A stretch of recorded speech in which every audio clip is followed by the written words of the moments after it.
Bueno, vamos a dar inicio a la charla que hoy va a estar a cargo de Toti Flores, seguramente conocido por todos ustedes, dirigente social de La Matanza, fundador de la cooperativa La Planita, fue candidato a diputado nacional por la coalición cívica y recientemente también fue candidato a vicepresidente de la Nación junto con Lita Carrió. Que lo conocemos, lo valoramos mucho y sabemos también de la importancia que tiene en el campo social como dirigente social, por cuanto es un dirigente social conocido a nivel nacional, que defiende los valores y los principios que nosotros creemos y que hacen a la causa de Lita Carrió. Esa es la gran importancia y que distingue a Toti Flores de otros dirigentes sociales que también son conocidos a nivel nacional, pero que defienden principios y valores radicalmente diferentes.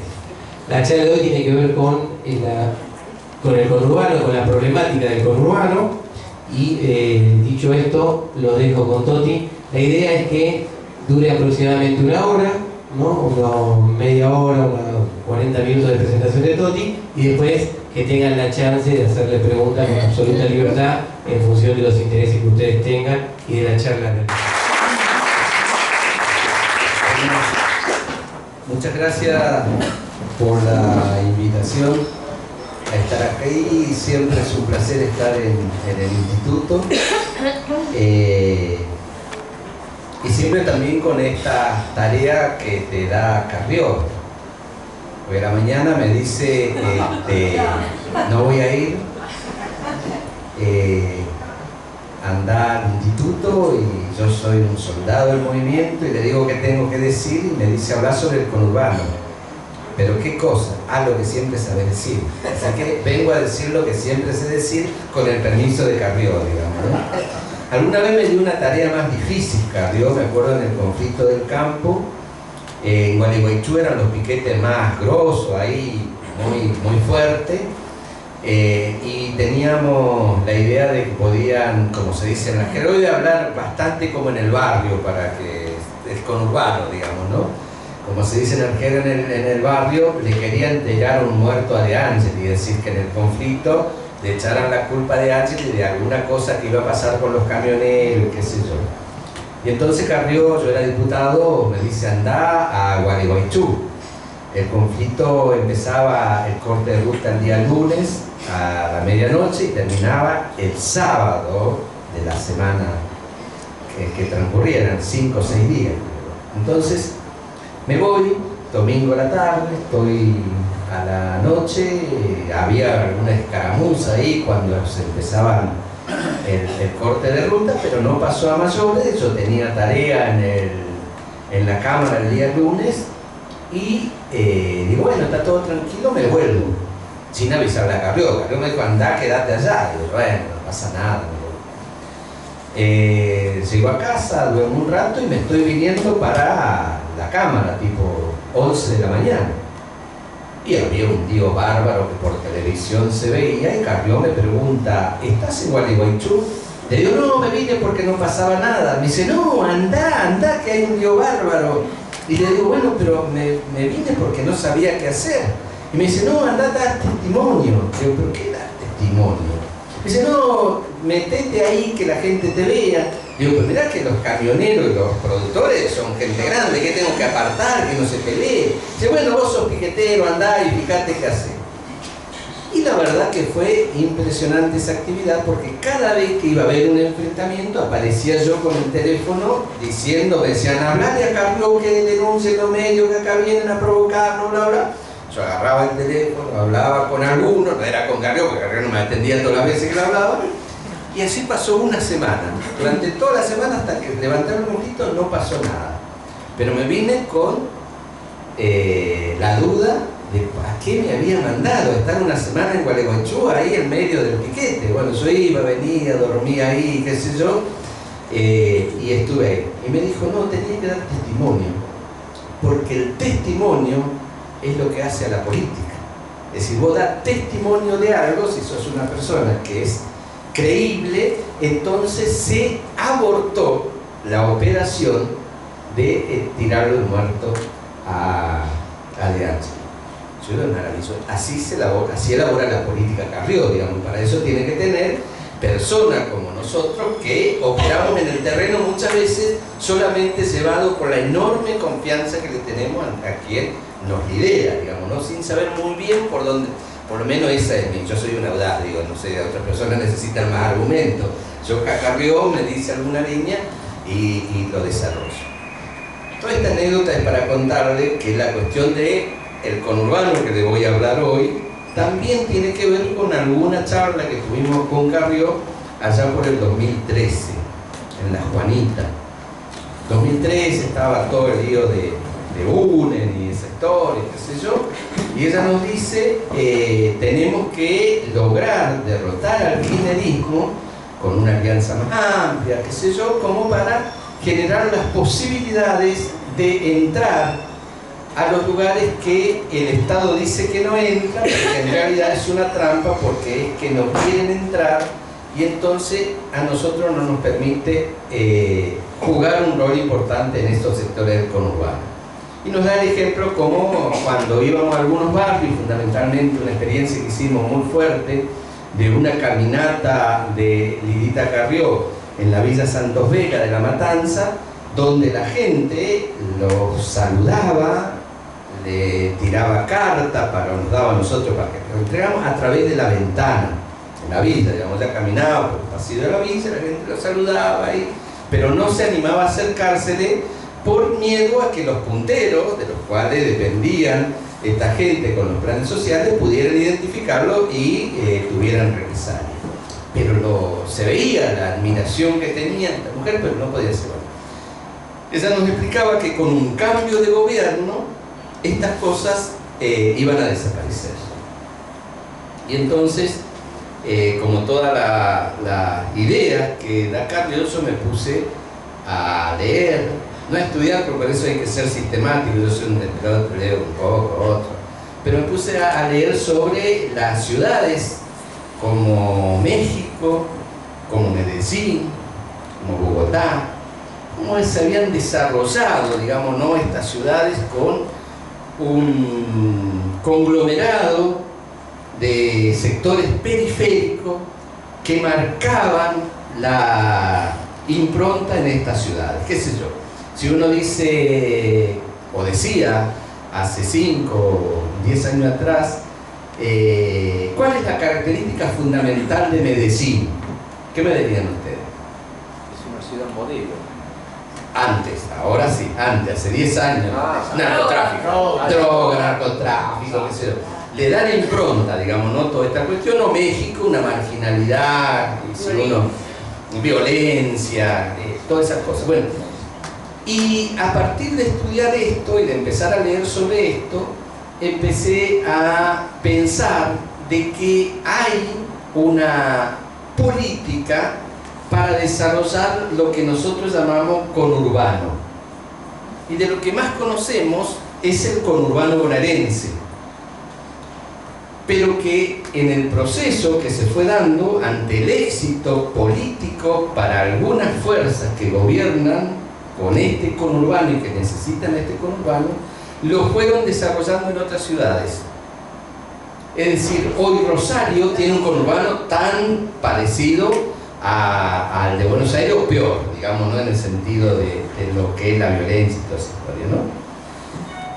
También Concordia, pero he descubierto hasta ciudades que podrían ser realmente que no existiera un conurbano parecido. Por ejemplo, Rafaela de Santa Fe es una ciudad pujante, con industria, con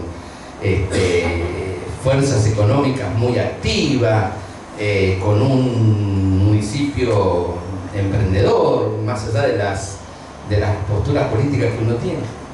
Pero también se empieza a desarrollar un conurbano. ¿Qué hace el conurbano en las grandes ciudades? Generalmente cambia las correlaciones de fuerza política de quienes gobiernan. Es decir, algunas ciudades, por ejemplo, el interior de la provincia de Buenos Aires, como, para decir un nombre, no sé si esto es específicamente para el ejemplo, pero sí Chivilcoy, tiene también un conurbano, una ciudad que siempre gobernaban los radicales, de pronto cambia la composición social y empiezan a tener predominancia los sectores del Partido Justicialista, que son los especialistas en conurbanos. Mar del Plata. Mar del Plata. Me quiero olvidar Mar del Plata, pero está bien, Mar del Plata. Otra ciudad con un conurbano espectacular. A ver, ¿cuál es la política del conurbano y por qué surgen estas realidades? La primera cuestión que te dice es que esto es lo posible que se puede hacer desde el Estado, que no hay otra cosa que no sea esto, y que los pobres y marginales que viven en este conurbano solamente pueden vivir del Estado. Y por lo tanto es el Estado el que abona todo esto y va generando nuevas culturas dentro de estas formaciones sociales que se van desarrollando ahí, como con intereses propios, digamos, ¿no? Y un mecanismo de relación a través del Estado que son los punteros. Es decir, todo un mecanismo. Y punteros son aquellos que trabajan de alguna manera entre la necesidad y el recurso, como si fueran trabajadores sociales que tienen esa idea de crear de alguna manera el estado de bienestar de sus vecinos. Es decir, están mucho hablando de, no poniendo ninguna adjetivación para entender el problema del conurbano. Digamos, hay punteros que trabajan en ese sentido. Esta lógica de que no se puede vivir sin el Estado es perversa, porque esto lo dicen para afuera, pero al mismo tiempo que dicen esto, es como no se puede vivir sin el Estado y el Estado está ausente, te dicen, entonces hay que construir un nuevo poder paralelo que se desarrolla en los conurbanos ligado al delito. El conurbano, el poder no lo tiene el poder institucional. El poder está en el desarrollo de estas relaciones entre la policía corrupta, los políticos corruptos, los jueces y fiscales corruptos, que van generando un poder donde vos tenés que ir a parar ahí. Es decir, cae preso alguien, no vas al fiscal a pedirle que te diga por qué cae preso. Vas al puntero que te dice dónde tenés que ir a tocar, si es amigo lo sacan, si no es amigo queda. Y entonces ahí se va mostrando ese poder. ¿Necesitas abrir un negocio? Te dicen que no podés abrirlo porque si tenés un negocio te falta algo de seguridad e higiene. Cuando te vienen a decir, te dicen que tenés una multa terrible, que por lo tanto no vas a poder abrir nada, no vas a poder invertir. Pero yo tengo un amigo. Ese amigo el que te da la llave para abrir el negocio, que después te dice cuándo tenés que pagar, cuánto, y nunca te legaliza. ¿Ustedes piensan por qué nunca se legalizan cuando vos querés legalizarte? Porque así está sometido. Lo que hay en los conurbanos es el sometimiento de un poder parainstitucional a la mayoría de la gente, pobres y no tan pobres. Yo le voy a dar, no sé si ustedes vieron, ayer fue un día de la televisión como testimonio impresionante. Yo decía, me están haciendo la charla de mañana. No, todavía no me había dicho Carlos, pero ¿vieron al rey del juego clandestino? ¿No era impresionante lo que decía? Yo me quiero legalizar, pero no me dejan, y entonces me cobran los sobres que van. Esa es la lógica del conurbano. Más allá de la intención que tenga este hombre, que es un delincuente sin lugar a dudas, digo, pero más allá de eso, se hizo mucho más delincuente, digamos. Se hizo más delincuente, es decir, lo hacen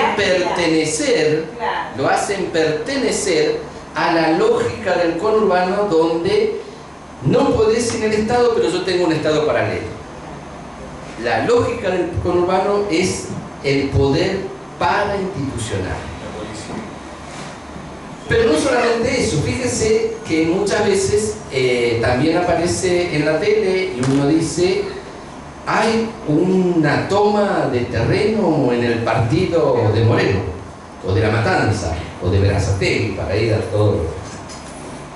Y uno dice: mirá vos, se organizaron estos delincuentes que quieren tomar terreno, van contra la propiedad privada, qué sé yo. Ahora yo les puedo decir que no hay una sola toma de terreno en el conurbano bonaerense que no tenga complicidad de la política local. Porque cuando no tiene esa complicidad, lo sacan.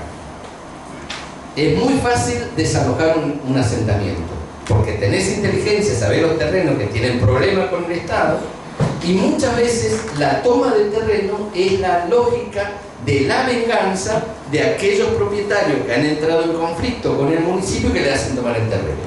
Que ellos tienen todo eso y entonces le hacen sentir de que si no están pagando la coima, aportando al partido político, transando con la policía, le va a pasar lo que le pasa. Y le mandan a la gente, y por supuesto hay necesidad, y la gente va y toma ese terreno. No hay ninguna posibilidad de que eso se desarrolle y sea efectivo si no tiene complicidad con el poder político local. Y lo mismo pasa con el tema de la droga. Ayer, no sé si vieron Intratable, o sea, es un programa que casi ustedes no miran, pero es interesante, hoy véanlo porque voy a estar. Ayer estaba el padre Venegas. Venegas. ¿Cuál? Bueno, Venegas, el de el barrio Libertador, ahí donde el médico mató a que vino a afanarle, ¿no? Dicho sea de paso, yo estuve un año viviendo en el barrio Libertador hace 40 años cuando vine de Entre Ríos y fui a parar a una villa que algunas veces he contado. Estuve ahí, era distinto, ¿no? Hoy está peor.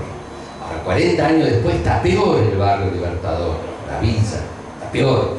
Está mejor, 40 años han pasado. Bueno, ahí contaba cómo el padre iba a las autoridades y le decía a la policía dónde era el búnker de los narcos, quiénes eran, lo que las mamás le venían y le contaban al cura de quienes estaban llevando por mal camino a sus hijos. Él fue al fiscal y llegó hasta la Corte Suprema de Justicia a hablar con Zaffaroni. Le contó todo, le dijo todo, y él, pero fue así de gráfico, ¿no? Le pregunta al periodista: ¿y cuál fue la conclusión con Zaffaroni? Le dijo: me dijo que me cuide. ¿Se entiende? Me dijo que no tenía ninguna solución porque son parte de esta lógica de poder parainstitucional que abona la política para ganar elecciones, pero fundamentalmente para controlar el conurbano. Es decir, que toda esta cuestión de cómo es el conurbano tiene que ver con una lógica de la política. Nada es casualidad en el conurbano, nada es casualidad. Yo he contado una experiencia porque me preguntaban. Hoy estoy haciendo continuado, recién tuve una charla con mi compañero de la clase anterior, me preguntaban sobre si nos había pasado algo en La Juanita, esto de estar en La Matanza. Bueno, la verdad es que vivimos en el conurbano hace mucho tiempo y sabemos las lógicas, y nosotros tampoco somos niños de pecho, digo, ¿no? Entonces, alguna vez nos habían, en 2 meses, en el 2010, nos habían afanado como 7 meses, 1 mes y medio, 2 meses, a la cooperativa. Siempre un vecino no teníamos sereno, entonces un vecino nos avisaba, salíamos corriendo, algunas veces le agarramos al pibe, lo entregamos a la policía, otras veces se escaparon, casi nunca se llevaban nada, pero había una constante, digo, no, el afán enseguido era una política, nosotros sabíamos eso. Entonces yo agarro el teléfono y lo llamo al intendente Espinosa, que me atiende, en esos tiempos me atendía. Me atiende y me dice, le cuento y le digo: mire, intendente, acá pasa esto en La Juanita. Nosotros siempre damos noticia positiva en La Matanza, más allá de nuestro debate político que tenemos, que es político, pero en La Matanza cada cosa que pasa en una Juanita es positiva, es decir, viene el extranjero, tenemos esto, tenemos lo otro. Entonces, ¿qué está pasando? ¿Qué quieren? ¿Quieren tirarle un muerto a usted? ¿Quieren que matemos a un pibe o que un pibe mate a alguno de nuestros compañeros? ¿Tiene un problema con la policía? Así planteado de frente más, de lo que nosotros conocemos. Y el intendente me dice, no, Tuti, vos sabés de mi problema.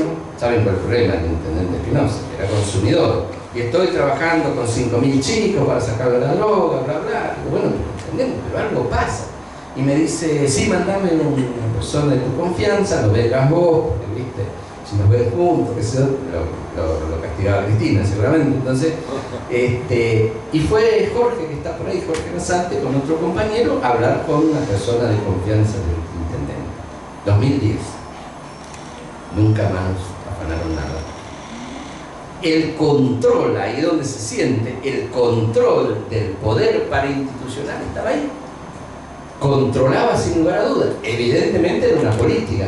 ¿Con qué intenciones? La verdad que no estamos nosotros para averiguarlo, ni queremos, porque eso se averigua cuando te matan a uno. La verdad que haber abortado eso también fue interesante. Otra expresión ahí en la Juanita del poder parainstitucional. Abrimos, en realidad estábamos haciendo la gestión para un cajero automático y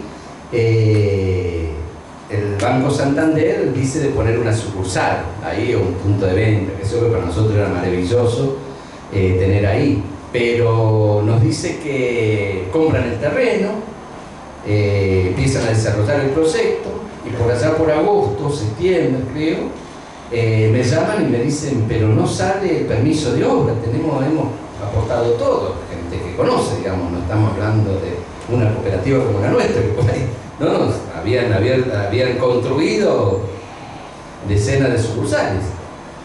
Y me dice, fíjate si podés hablar con alguien porque no sabemos por qué no nos dan el permiso de obra. Bueno, lo llamo al intendente, no me atiende. Pero después me llama el diputado Cigoña, que estaba en ese momento en la Cámara y era de La Matanza. Y me dice, sé que lo está buscando a Fernando, qué sé yo, ¿para qué es? Y le digo, dice, sí, nos imaginábamos que era para él. O sea, me llamó la atención. Y le digo, ¿pero hay algún problema? ¿Lo presentaron como corresponde? Dice, no, Tati, la verdad es que el problema es político. Es octubre, en octubre las elecciones, y ustedes lo van a utilizar esto como una cuestión electoral. Creo que era agosto por ahí, creo que los diputados. El tema es la gente, que La Ferrere tiene 360.000 habitantes en la localidad y había 5 cajeros automáticos en ese momento, que estaba bancarizado con toda la asignación por hijo, qué sé yo, y le digo, la gente tiene que ir caminando hasta allá y a veces no encuentra guita, esto es un servicio para la gente. No, dice, pero lo van a utilizar. De última, yo con mucho argumento, qué sé yo, y medio enojado, me dice, bueno, a lo mejor no vos, pero te aseguro. Ahora yo te aseguro, dice, créeme. No me acuerdo si las elecciones eran el 28 de octubre. El 29 de octubre tienen el permiso. Decirle a los del banco que tienen el permiso. Bueno, no me acuerdo cómo nos despedimos, pero ¿viste? Era difícil una despedida amigable. Ahora, 28 de octubre, las elecciones. 10 de noviembre tienen el permiso. Si hay más demostración de poder parainstitucional que eso, porque no había nada que objetar, solamente era el capricho político o la especulación política que va a ser pasar. Eso es el conurbano. Esos son los intendentes del conurbano, esa es la lógica del conurbano. ¿Qué nos dijo Lirita? Con un gobierno distinto vamos a empezar a romper esa lógica de la parainstitucionalidad. Porque va a haber escuchas en los gobernantes, digamos, ¿no? Y porque podemos empezar a desarrollar propuestas que vengan a romper esa lógica a partir de la necesidad de liberar a los que están sometidos. Que yo ya no me animo siquiera a decir que sean los pobres solamente, porque también está sometida la clase media, también está sometido muchos sectores de los que tienen aparentemente mucho poder, pero que no pueden romper con esta lógica y terminan cayendo en esto. A mí me pareció genial, por ejemplo, la actitud de Enrique Cristófaro, una persona que yo tengo mucho respeto, de no haber cedido jamás, porque era muy fácil romper ese impedimento del Banco Santander. Usted sabe cómo, ¿no? Había que pagar coimas, que era lo que se negaban. A eso, por eso tenían este castigo, digamos, ¿no? Si pagaban coima, chao, todo. Y parte de los acuerdos que siempre nosotros tenemos es no se tiene que pagar coima, porque si nos enteramos, por más que sean amigos, lo denunciamos, en la lógica de Carrió, digamos, ¿no? Bueno, eso, ¿qué es lo que nos dice Carrió? Vamos, a partir de este gobierno, vamos a romper la posibilidad de que esta cultura se siga instalando, porque ya no es solamente una lógica de la política, sino que se ha instalado como cultura. Una cultura que viene de arriba, porque también el tema de los procesos culturales nosotros tenemos que trabajar con nuevas herramientas, donde ya no es solamente el proceso cultural que viene de abajo, que la gente crea nuevas relaciones entre las personas, sino que desde el propio Estado y de las lógicas de poder se pueden empezar a generar culturas que sean hasta autodestructivas, es decir, que los mismos personas que la sufran la puedan tomar como propia, porque la lógica del poder parainstitucional es perversa. Hay una lógica perversa. Por eso nosotros entendíamos, al entender esto, entendíamos al kirchnerismo que la expresión más perversa de toda esta lógica del conurbano que le ha generado esta construcción de poder. El castigo que significa, si no me respondes a mí, la gente lo siente. Y hoy, por ejemplo, muchos están sintiendo desde los municipios que no votaron lo suficiente como para que ganen, le retiran la ayuda alimentaria, por ejemplo, en los comedores. Ustedes van a escuchar que en el conurbano muchos no comedores no tienen la comida que antes tenían, bueno, los municipios le retienen. Que antes también le retenían para las elecciones, pero ahora más como castigo porque lo dicen. Ah, votaron a Macri, muy bien, ahora esta es la lógica del conurbano. ¿Cómo se hace para romper esta política? Primero, para nosotros tiene dos andariveles que van de la mano y que en este sentido a mí me parece que es muy importante evaluar la capacidad que tenemos desde aquí, o fundamentalmente la capacidad que tiene el espacio de Carrió como para trabajar en este sentido. La primera cuestión es romperlo desde los propios sectores sociales, es decir, demostrar de que sin el Estado las cosas se pueden cambiar. Y en este sentido, cuando nos encontramos con Lilita, ella me dijo, esto es lo que yo quería con la experiencia que tenemos en la Juanita. Nosotros hemos construido el espacio, hemos sostenido el espacio sin ningún aporte del Estado, sin ningún condicionamiento del Estado. ¿Por qué? Porque nunca nos pudieron someter. Y no digo como actitud valiente, ni de enfrentamiento, ni de... No, como actitud de moral, digamos, ¿no? Que nosotros no íbamos a cambiar nuestra libertad por nada, y nada es nada. Entonces, en ese sentido, creo que podemos nosotros trabajar como un ejemplo de lo que se puede hacer sin ayuda del Estado, pero partiendo de tu libertad, una libertad creadora, es decir, cuando el pobre se libera, es muy creativo. ¿Saben por qué? Porque para sobrevivir sometido hay que ser muy creativo. Entonces, cuando se libera, la creatividad aflora a niveles increíbles. Y la otra gran cuestión que tiene el otro andarivel es tener una fuerza que no claudique ni especule con relación a la lucha a brazo partido y cuerpo a cuerpo contra la corrupción.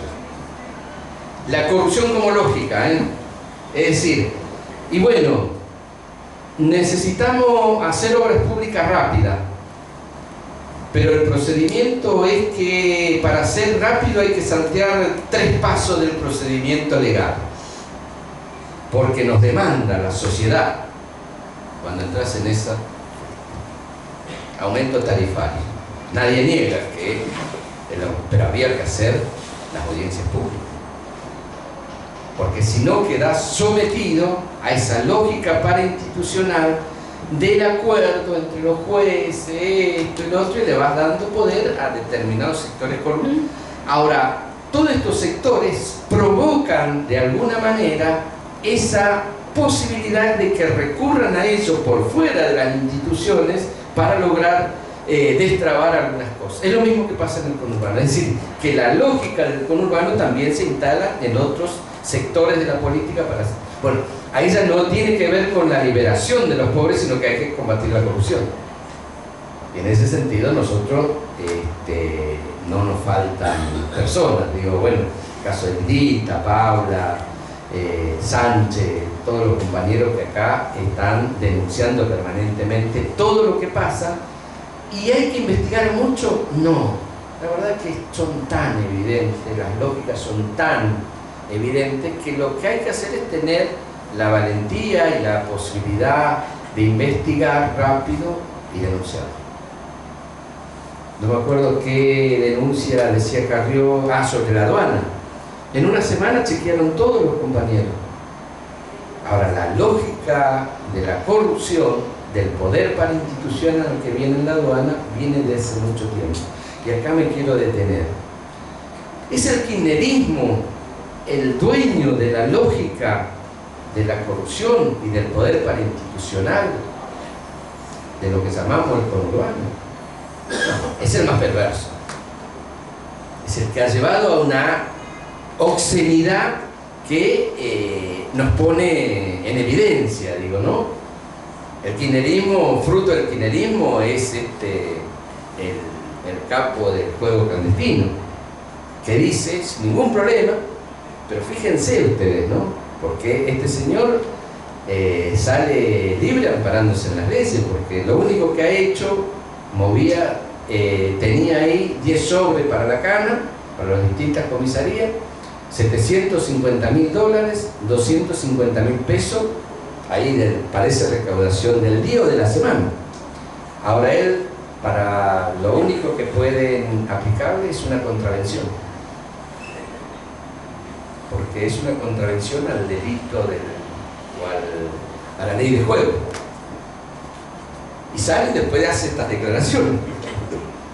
Este es el kirchnerismo, nos ha puesto de manera obscena todo lo que venía pasando. ¿Esto surge de acá?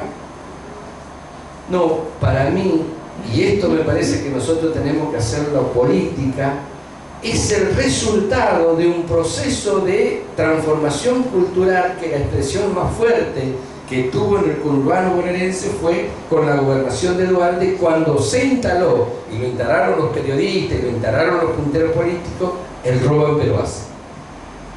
A partir de ese momento se empieza a legalizar, entre comillas, esta idea del poder parainstitucional que gobernaba la provincia de Buenos Aires.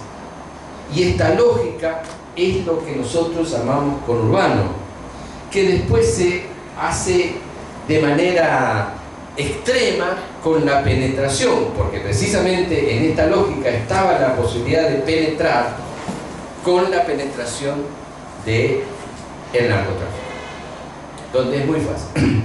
Yo estuve en Medellín, creo ya por el 2009, 2010, fui con una delegación de diputados y estuvimos 10 días en Medellín, y ahí hablando todo lo que tenía que ver con el narcotráfico, con personas que habían estado ahí, influyentes, varios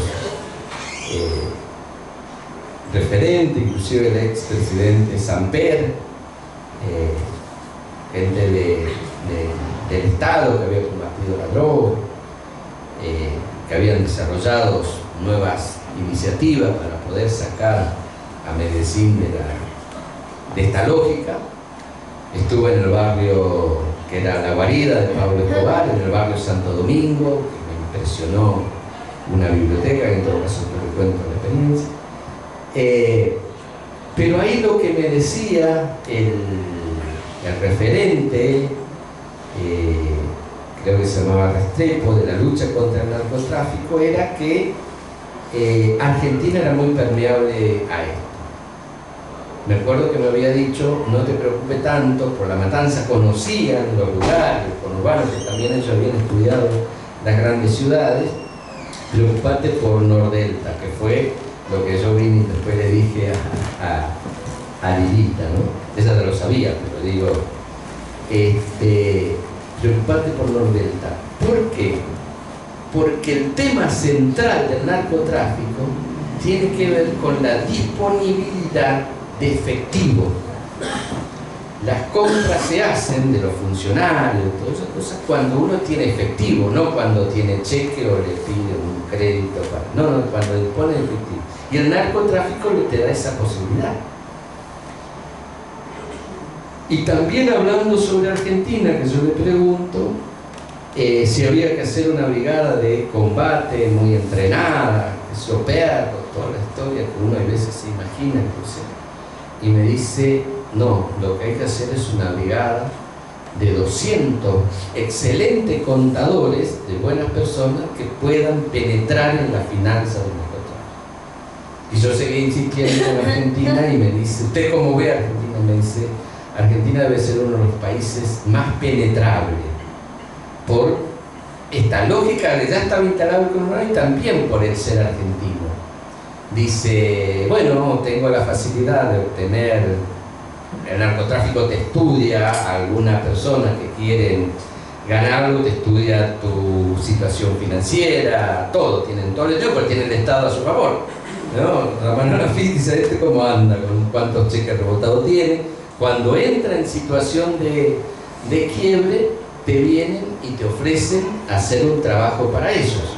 Por ejemplo, si sos una empresa pesquera, embarcar pescado con algunas cosas adentro que va a Europa y te dan los $100.000 que vos necesitas para recuperar tu empresa. En ese momento empezás a depender de eso.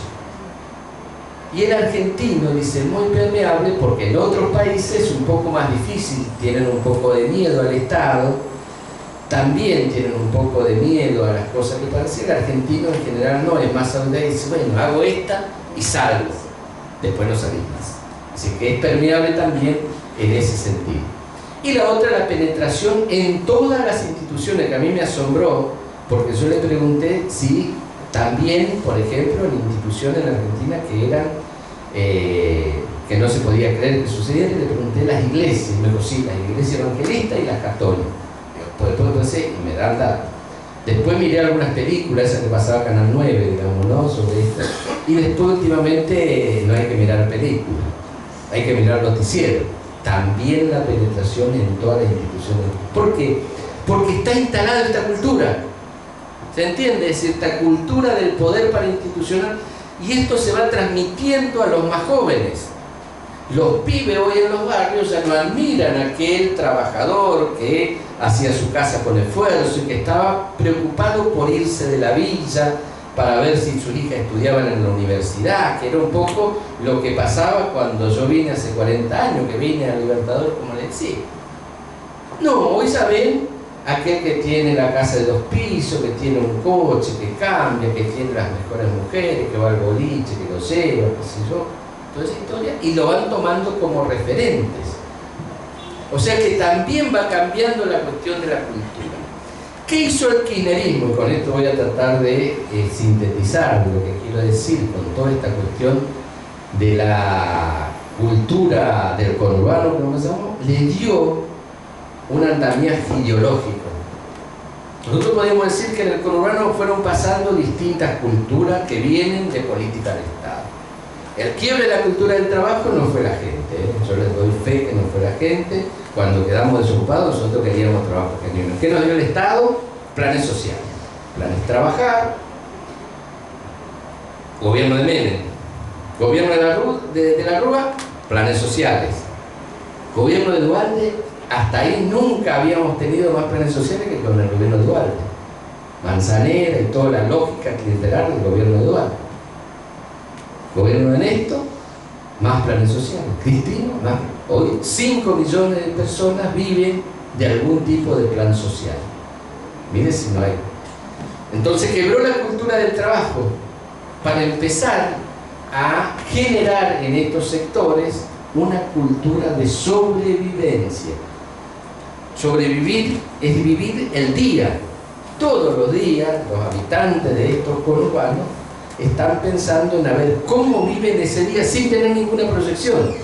Cosa que teníamos los trabajadores cuando nuestros hijos nos pedían que le compre una pelota de cuero o una bicicleta, y nosotros decimos, bueno, por allá por septiembre decíamos, sí, quédate tranquilo, en diciembre cuando cobre el aguinaldo le vamos a comprar, y en diciembre le compraba. El chico también se educaba con esa estructura de demora, que no todo es qué sé yo. Hoy la cultura de la sobrevivencia es sobrevivir el día, y así se van acostumbrando los pibes que van naciendo en esa etapa, que hoy ya son adolescentes y algunos son grandes. Así se sobrevive. Eso podría decir que era una cultura interesante de sobrevivencia de un sector que no podía salir, que el Estado le impedía y que el poder paraestatal lo sometía y lo tenía de cliente y le servía para cambiar las correlaciones de fuerza política. Pero el kirchnerismo avanzó más, le dio un andamiaje ideológico creando lo que ellos llamaban, o algunos que están investigando y yo adhiero, llaman la cultura de la marginalidad. ¿Saben cuál es la mayor expresión de la cultura de la marginalidad? Un proyecto del diputado, me parece, de Pedro o Larroque, de el Día de la Dignidad Visera. Parece que era Larroque. El Día de la Dignidad Visera. Por supuesto que en las visas hay personas dignas, pero ser visero no puede ser digno. No puede ser que vos vivas como animal en medio de la violencia, sin posibilidad de vida, sin que no pueda entrar a la ambulancia, y vos hables de la dignidad en esos lugares. Es absolutamente indigno. Son diputados que nunca vivieron en la villa y que no saben lo que significa la estigmatización de vivir en una villa cuando vas a buscar trabajo, cuando te conoces a una persona. Es decir, te invito a mi casa, bueno, estoy en tal lado, no voy a dar ningún nombre, y vos decís, bueno, voy otro día, digamos, ¿no? ¿Se entiende? Es decir, entonces la relación, y eso te va creando un enorme resentimiento. El vivir en ese lado donde el otro no te considera igual, te va a crear. Entonces, la cultura de la marginalidad es para crear un sector que nunca quiera salir. No es ya que pueda, sino que quiera por ideología decir, pero si yo me voy al barrio pierdo mi dignidad de alguna manera, que es la dignidad visera de donde estoy, o qué hago con mis hermanos si me tengo que ir. ¿Se entiende? Es decir, fue trasladando esa cultura de la sobrevivencia, esa cultura de la falta de la cultura del trabajo a la de la sobrevivencia, y la sobrevivencia a la cultura de la marginalidad. Es decir, se fue haciendo un andamiaje ideológico para empezar a tener a estos sectores sometidos. ¿Cuál es el beneficio para estos sectores políticos? Que son lo que generan una forma de relacionarse en la política. ¿Qué quiero decir con esto? Es que te dicen, si vos no me das tal cosa, yo mañana te traigo a los muchachos de la villa y me tenés que dar. Entonces la relación con el funcionario honesto, qué sé yo, que en ese momento a lo mejor no tiene los recursos para darse, se transforma en un, disculpen la palabra, pero como estamos en el conurbano, se usa lo que se usa en el barrio, te poronguean, como se dice en el barrio. Anda porongueando a este que seguro le saca la bolsa de comida, en Argentina trabaja, lo que sea. Y ya no tiene control el Estado. Y después te dicen que estos son sinvergüenza, vagos, qué sé yo, y que por lo tanto no tenés que juntarte con eso, ni vos podés entrar a estos lugares. Las personas decentes no pueden entrar a estos lugares, ni tampoco pueden entrar en el Estado, porque la gente no quiere. Yo les se lo apuesto a cualquiera, que hagan una encuesta en Fuerte Apache, que hagan una encuesta en la Villa Carlos Gardel, que hagan una encuesta en Villa Inflamable Cabezanera, que hagan una encuesta en un barrio de Mar del Plata de Rosario, y le pregunten si la gente no quiere que el Estado venga a ayudarlo, no a someterlo, y estoy seguro que el 90% le dice que sí.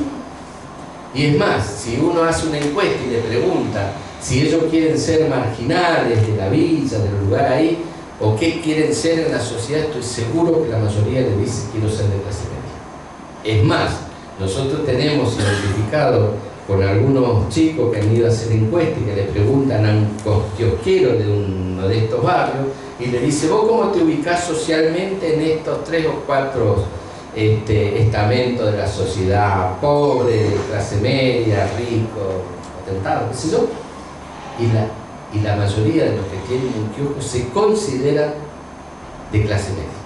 ¿Entiendes? Un kiosco en la villa, porque la idea de la Argentina, de mi hijo el doctor, es la cultura que todavía no han podido romper. Y sobre esa base me parece que nosotros tenemos que empezar a ver la recuperación, de romper con la cultura del conurbano. Esta es la gran tarea que tenemos como fuerza política y esta es la gran oportunidad que tenemos con Cambiemos. Mire, yo estoy a partir de este pedido que me ha hecho Carrió, primero cuando me fui a Mar del Plata a trabajar con esto y ahora recorriendo el conurbano y los conurbanos, digamos, ¿no? La semana pasada estuve en Concordia, todos tienen similitud, es decir, te cuentan cosas que voy a decir que los puedo relacionar con lo que me contaron en cada punto del conurbano. El jueves, viernes estoy en Rosario, seguramente serán cosas parecidas. Y podemos entrar. Yo voy en nombre de Cambiemos y no hay ningún problema. Estuve con el intendente en Fuerte Apache, con el intendente de 3 de febrero, que acá había unos chicos en el curso anterior. Estuvimos ahí, no pasa nada. Haciendo un jardín, por ejemplo, en el corazón de Fuerte Apache, que puede ser como el mejor jardín privado del conurbano. ¿La gente se acerca? Sí. ¿Por qué? Porque ya no tiene más miedo al puntero. La gente se acerca en tanto, porque nosotros no vamos a sacar una foto con la gente, ¿eh? Lo que vamos a conversar, a dialogar, a preguntarle qué cosas con los referentes que hay ahí. Lo más interesante es que la gente no te rechaza. ¿Entiendes? Porque partimos a que se acercan y vengan a vos, es un paso que tiene que dar la gente, pero que fundamentalmente lo tiene que dar el Estado. Y el Estado en tu barrio para mí es uno de los mejores programas que tiene para romper esta lógica de que la gente no quiere el Estado en el barrio. Sí van, se hacen los documentos, 600.000 personas en el conurbano que están sin documentos, por ejemplo. No lo tienen, no lo tendrán algunos punteros para el día de la elección, porque ese es el otro tema. Entonces, se hacen los documentos, se hacen la vacunación, el tema del alcel, todo, hasta la castración de perros. Eso es el Estado en tu barrio. Se acercan. Eso quiere decir que el hecho de haber cambiado de arriba puede repercutir abajo si tenemos una política. Si no tenemos el prejuicio y la lógica conurbano de los perversos, que el Estado no puede entrar. ¿Se entiende? Es decir, a esa necesidad del Estado para institucional que yo le puedo dar, la otra es porque ustedes no pueden entrar. Vio que hay periodistas que inclusive hay inteligentes que escriben esto, ¿eh? Sí. ¿Qué pasa con los lugares donde todavía hay kirchneristas con mandamas, digamos, en la intendencia?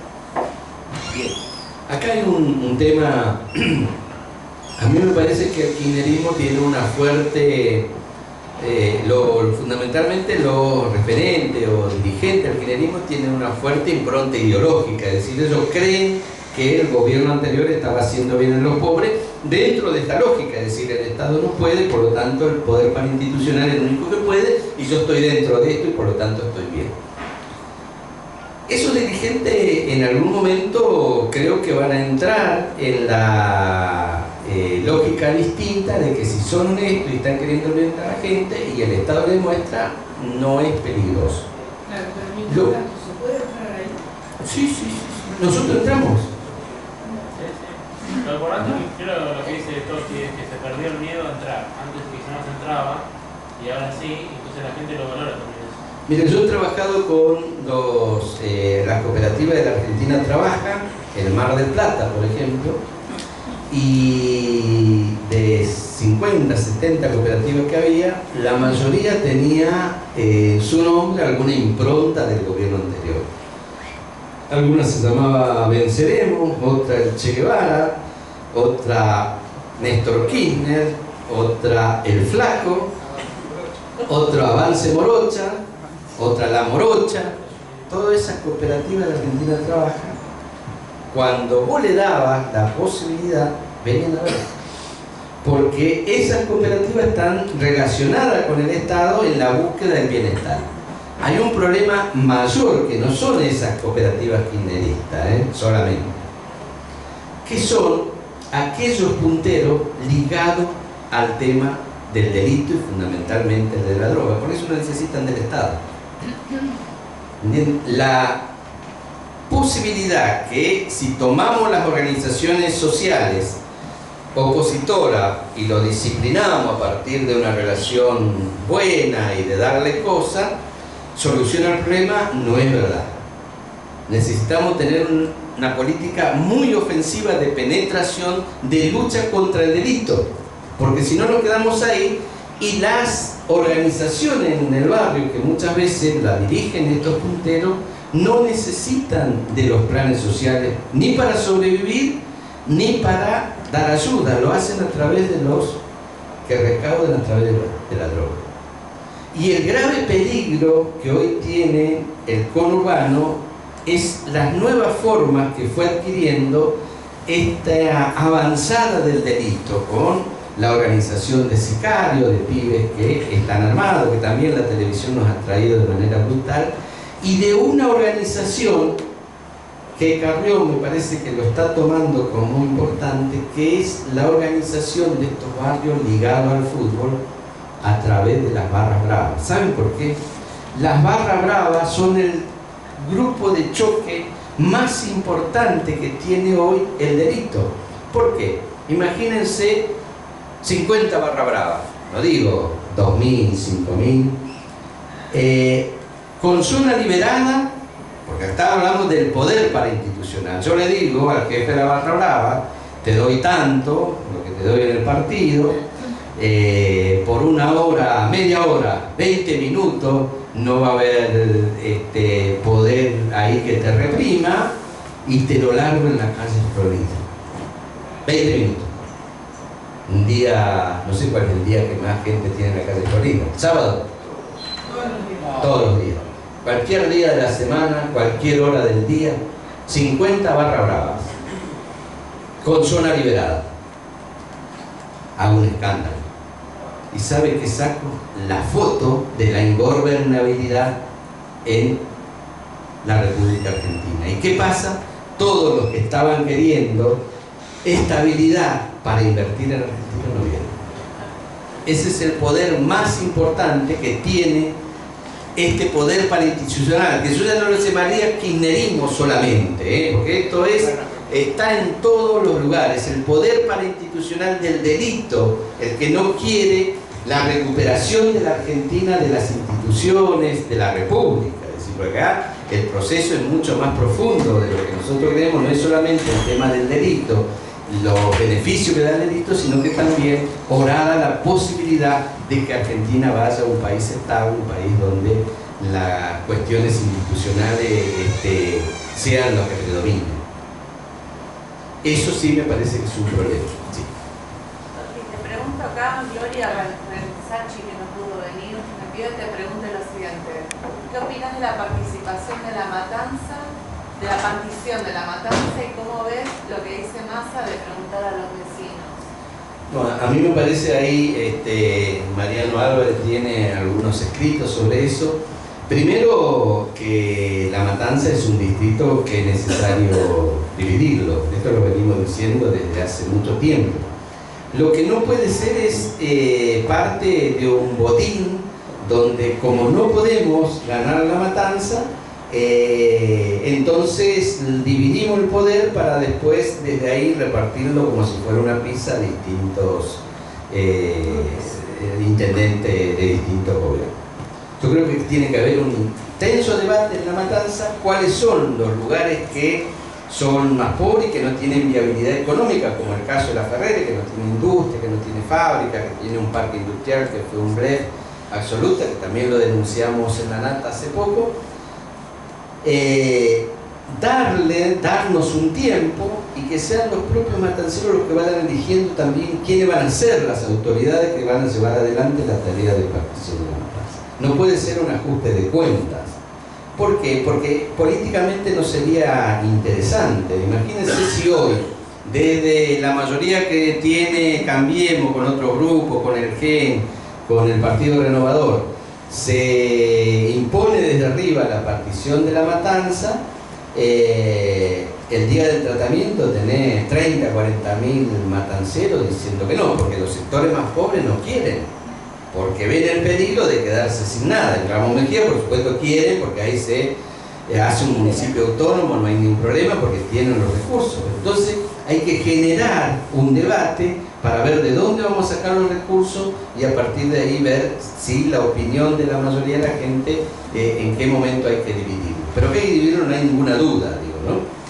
El otro tema es no crear municipios inviables, por ejemplo, como José Cepaz, que lo único que tiene es el apoyo económico de la gobernación o de nación. ¿Por qué?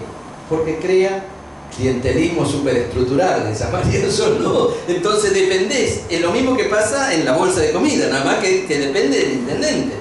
Si tenés el mismo color político, ¿viste? Siempre vas a tener que depender. Si no tenés el mismo color político, seguro que tu administración va a ser deficitaria porque no tenés la relación con el gobernador o con el presidente. ¿Se entiende? Es decir, la misma lógica se instala. Por lo tanto, tiene que haber autonomía en esos municipios y que hacer un plan consciente, estudiado, profesional, como dice Mariano Álvarez, en ese sentido. ¿Vos cómo partirías la matanza?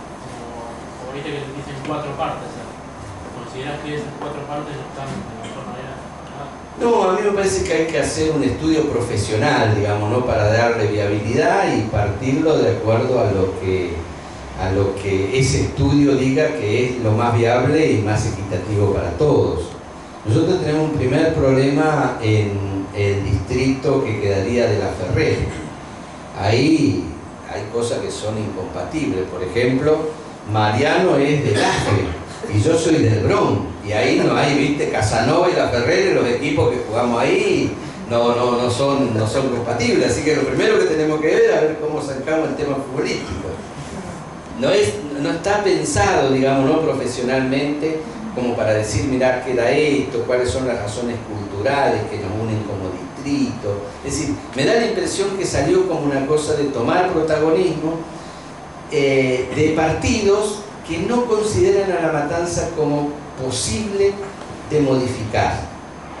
Fíjate vos, yo le preguntaba a Mariano y a otros compañeros, a ver si investigamos un poquito los últimos 12 años, ¿qué partido le dio importancia a La Matanza? Por ejemplo, poniendo en sus listas, estas que van, personas de La Matanza que sean diputados nacionales, diputados provinciales o senadores provinciales.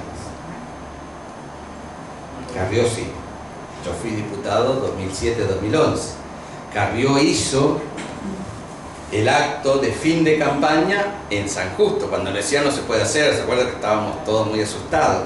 Hizo el acto, yo fui diputado nacional del distrito de La Matanza a partir de esta postura de Carrió, porque ella sí vio el tema del conurbano y vio esa.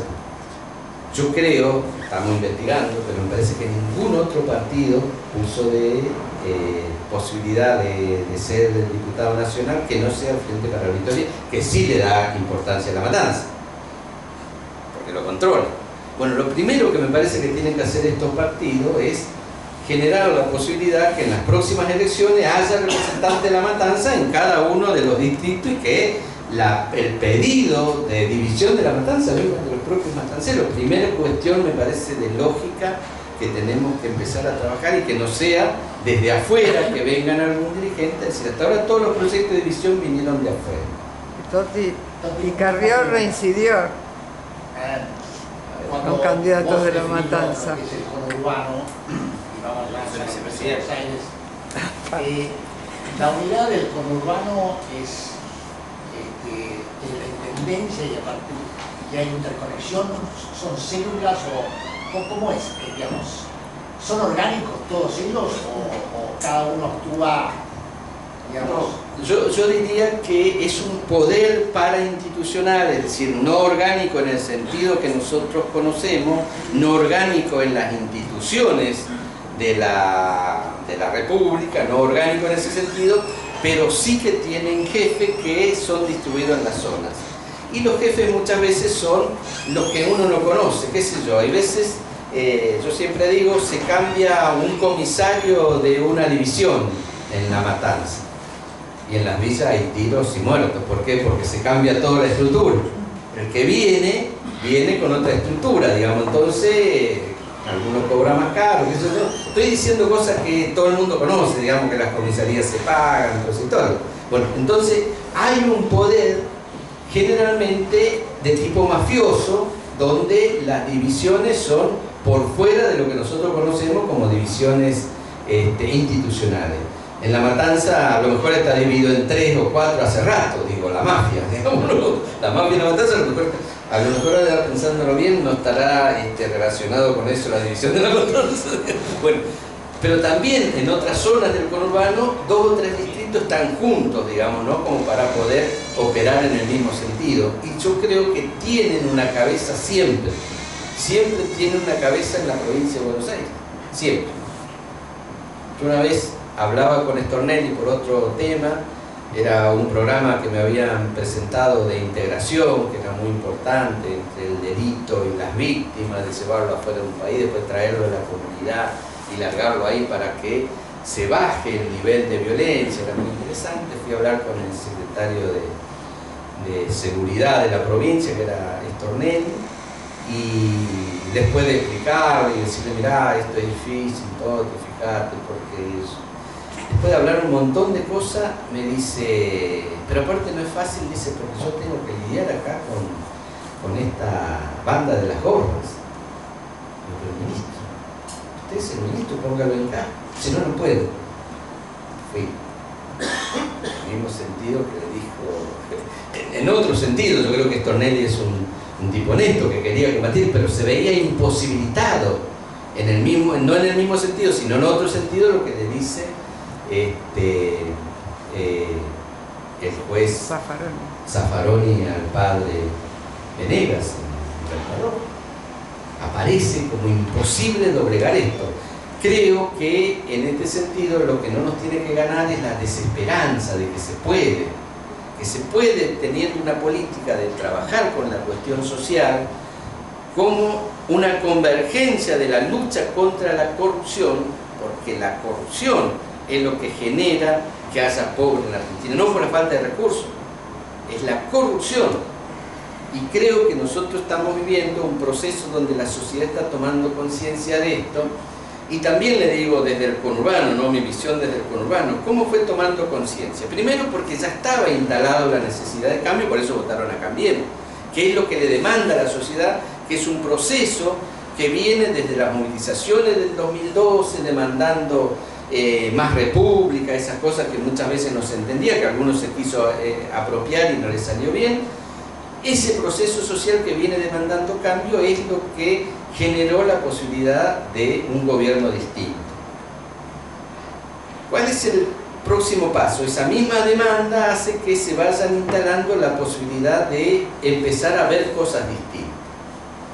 Muchos medios, en este caso también periodistas valientes como Jorge Lanata, Leo, empiezan a mostrar estas cosas. Y la propia realidad muestra muchas veces las cosas que no queremos ver como ciudadanos. Pero visto desde el conurbano, muchos periodistas dicen fue importante el develar el tema de la Rosadita contando dinero, qué sé yo. Eso puede ser, a los sectores medios eso lo ha impactado. A los pobres no, porque nosotros decimos en Puerto Madero cuentan mucho dinero, digamos, es otro sector, y que hay, sí, no sabemos bien, pero cuentan dinero, eso no fue impactante. Las propiedades de Baez, 250 propiedades, más grande que Capital, Santa Cruz, pero no sabemos dimensionar de qué se trata. Así la propiedad. ¿Qué le impactó a estos sectores del conurbano, fundamentalmente los pobres? El bolso de López. porque sí sabemos lo que significa tener un bolso de dinero, digamos, lo que nos cabe en el bolsillo del mes a lo que cabería en un bolso, y el tema donde todo puede ser vulnerable, incluida la iglesia. Un reaseguro para la conciencia de muchos de nuestros compañeros que viven en ese lugar, aunque no sean practicantes católicos, pero sí ve como la iglesia una cosa donde está una reserva que no puede ser. El bolso de López impactó y entonces dijo, en estos lugares la verdad que la corrupción se instalaba.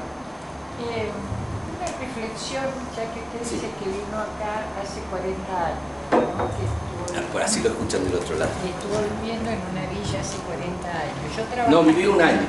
Un año, bueno. Sí. Yo en ese tiempo estaba estudiando y trabajé en una villa. Trabajé en Villa Higuerita, que es en Monte Chingolo. Pero el recuerdo que yo tengo de eso, primero y principal, que la escuela estaba muy valorada.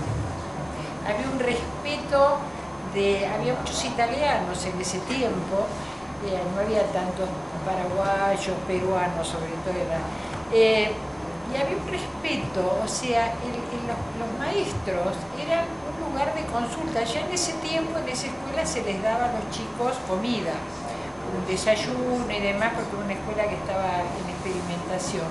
Entonces yo creo que el haber destruido la educación como se la destruyó fue uno de los motivos por los cuales, digamos, ya en la villa cualquier cosa, porque los punteros también estaba hablando de la zona de Lanús, donde ya Duhalde tallaba cerca, ¿no? Y bueno, y otros que después anduvieron por ahí. Pero yo creo que había otra vivencia de respeto hacia las instituciones, porque era muy raro que un padre no iba a darle una paliza a un maestro, al contrario, el maestro era el elemento de consulta de alguna manera, ¿no? Y me parece que en los últimos gobiernos se han dedicado especialmente a serruchar todas estas bases, ¿no? Que me parece que hace que la gente pierda, y la gente tenía aspiración de progresar. La prueba está que muchos de los chicos que iban ahí después siguieron estudiando, progresaron, tuvieron su taller y una serie de cosas, ¿no? Entonces, a mí me da bronca cuando dicen, bueno, es de la villa. Yo creo que fueron épocas distintas, fueron momentos muy diferentes, ¿no? No sé, cuando usted vino debía ser muy chiquito en ese tiempo, pero había otro criterio, ¿no? Se salvaban algunas cosas, me parece. ¿Por qué dijiste paraguayos y peruanos? Porque yo creo que, no, yo no hago discriminación, pero creo que cambió la población de la villa, porque como me dijeron hace poco en Perú, les estamos mandando lo peor, les estamos mandando lo peor. No porque sean peruanos, sino porque creo que lo más marginal de allá es como lo que viven acá en la zona de los inquilinos del 11. Bien, aclarado el tema. No discriminación, aunque muchas veces se dicen todas estas cosas así. Yo creo que el proceso es profundo y la educación es una herramienta más de esta cultura del conurbano. La educación siempre es una herramienta que lo impone quienes dirigen. Digamos, ¿no? La educación tiene una impronta hacia donde nosotros queremos hacer. Nosotros tenemos un jardín de infantes, queremos hacer una escuela primaria y queremos hacerlo para la libertad. Ahora, eso hay que sostenerlo, digo, ¿no? En donde te quieren imponer ya una reglamentación donde dice que un baño tiene que ser de determinada característica, que en el recreo los chicos no pueden jugar porque si te hacen un juicio después tenés que hacerte cargo. Bueno, todas esas cosas que van generando a partir. Pero yo creo que una de las herramientas centrales para tomar esta cuestión tiene que ver con la educación para el futuro. Porque si no también tomamos el tema de la educación y por supuesto que hay que empezar con los niños. Pero mientras tanto la política se tiene que transformar en pedagogía. La política, porque uno puede decir estos sectores marginalizados, estos sectores que están en esto que yo llamo la cultura del conurbano, tienen referencias en otros lugares que permiten suponer de que pueden hacer cualquier cosa sin ningún tipo de castigo. Yo escuché un diálogo una vez viniendo en una combitrucha de la Ferré de Albarro, la que va, porque todo es trucho en la matanza, la combitrucha, sube un pibe que lo conoce al de la combi y parece que lo conoce el barrio, y dice, ¿dónde estuviste? No, dice, estuve en Cana, qué sé yo, bla. Dice, pero boludo, ¿cómo vas a andar en esa? ¿Qué sé yo? Mirá que vos sos joven, podés trabajar. Dice, no, lo que pasa es que yo ando en la chiquita, debería entrar en la política, dice, porque ahí sí se roba grande. Y claro, si tenemos un vicepresidente que es capaz de truchar el domicilio para que su esposa no le cobre lo que tiene que cobrarle, la verdad es que estamos en una degradación de la sociedad a un nivel increíble. Y con esto quiero terminar. En algún momento, a mí en el 2012 gana Cristina con el 54% de los votos. En el 2012 Scioli también gana. Vamos con los productores rurales a una movilización en La Plata, febrero creo, por el revalúo de impuesto inmobiliario, y yo lo sigo acompañando como he acompañado todas las movilizaciones justas que en esa etapa estaba, y había sacado el 1,8% junto con Carrión. Y entonces me dicen ahí, dice, pero che, qué lástima, qué sé yo. Y digo, bueno, pero algunos de ustedes no me votaron, pues si no, me dicen todos, yo lo voté, ganábamos seguro. Y dice, no, lo que pasa, toda la especulación. Y llega un momento en que le digo, bueno, pero mirá, votaron a Aníbal Fernández, 50 y pico % de los votos. Y uno trata de decir, sí, dice, lo que pasa es que vos sacaste el 1,8 porque no te conocen. Digo, no, yo no estoy hablando de mí. Estoy hablándole a ustedes que votaron a Aníbal Fernández, que sí lo conocen, que es el jefe del narcotráfico, y la verdad que un silencio absoluto, viene uno, me abraza, qué sé yo, medio con lágrimas en los ojos, seguramente votó a Aníbal Fernández.